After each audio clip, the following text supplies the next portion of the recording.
Cet atelier de moulage par injection, qui fonctionne 24 heures sur 24 sans interruption, appartient à un fabricant chinois de dispositifs médicaux.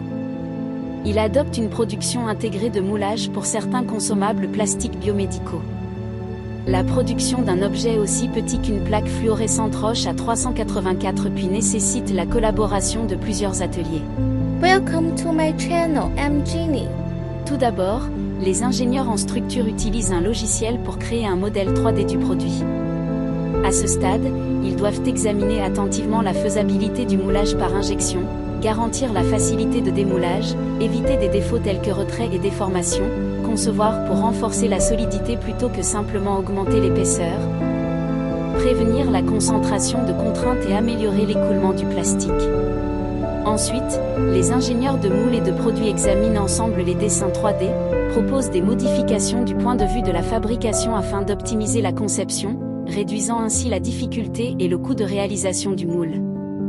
Un logiciel de CAE, tel que Moldflow, est utilisé pour simuler sur ordinateur les processus de remplissage, de compactage et de refroidissement de la matière plastique fondue dans la cavité du moule, permettant de prédire et d'éviter à l'avance les défauts potentiels. Une fois la conception du produit finalisée, commence la conception du moule. En fonction de la géométrie du produit, la cavité est créée, puis les systèmes de coulée, d'éjection, de refroidissement et de ventilation sont conçus. Après avoir choisi les matériaux appropriés, l'usinage est réalisé conformément au plan.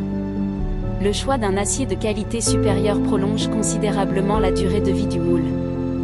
On utilise d'abord des machines conventionnelles telles que fraiseuses et tours pour un usinage initial du bloc et du noyau du moule, éliminant la majeure partie du surplus de matière.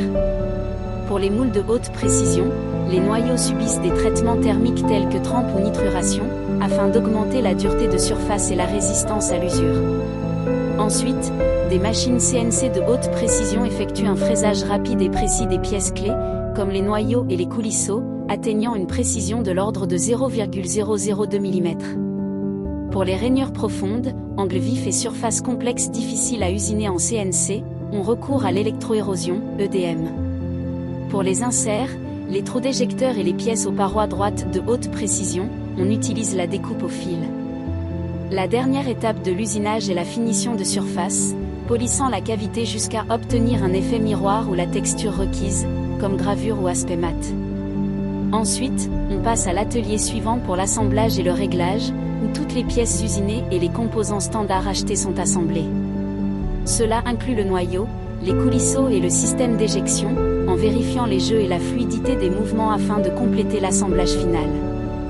Le moule est alors installé pour la première fois sur une machine d'injection pour un essai initial, étape cruciale pour vérifier la réussite de la conception et de la fabrication. Des échantillons sont produits, vérifiés pour détecter d'éventuels défauts, puis les paramètres de procédé sont optimisés. On peut ajuster la vitesse, la pression, la température et le temps d'injection, ou bien retirer le moule de la machine pour le modifier. Des essais répétés sont effectués jusqu'à obtenir le résultat souhaité.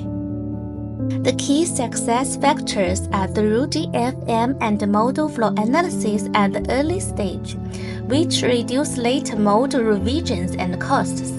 Precision equipment and technology, combined with the expertise of the experienced model features and injection molding engineers, ensure smooth mold operation. L'étape suivante se déroule dans un atelier en salle blanche de classe 100 000 pour la production de masse. Les granulés plastiques et les master batch de couleurs sont préparés selon les besoins du produit. Pour ce produit en particulier, on utilise un composite de PP et de PC. Les matières premières sont ensuite chauffées et séchées.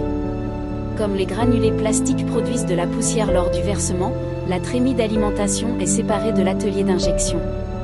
Ce processus de chauffage dure généralement de 3 à 4 heures. Dans l'atelier d'injection, les machines fonctionnent en continu 24 heures sur 24.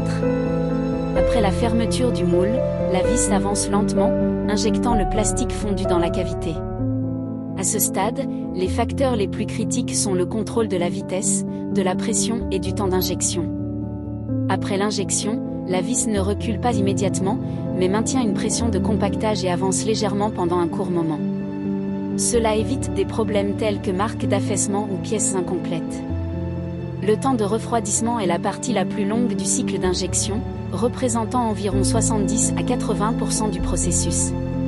L'optimisation des circuits de refroidissement est essentielle pour améliorer la productivité. Pendant le refroidissement, la vis commence à tourner et à reculer, préparant le plastique fondu pour la prochaine injection. À la fin du refroidissement, le moule s'ouvre et les éjecteurs libèrent le produit. La plaque à 384 puits est manipulée par un bras robotisé et un système d'alimentation dédié. Le bras robotisé place le produit sur un convoyeur, tandis que le surplus de matière est collecté automatiquement. Ce produit nécessite un second moulage par injection. L'alimentateur automatique, avec le bras robotisé, place donc la pièce dans le moule de la machine suivante pour la seconde injection. Ensuite, un système de marquage laser sur le convoyeur identifie et marque automatiquement le produit. Tout au long du processus, les ouvriers n'ont pas besoin de rester debout longtemps ni de retirer manuellement les pièces de la machine, ce qui améliore grandement la sécurité et le confort.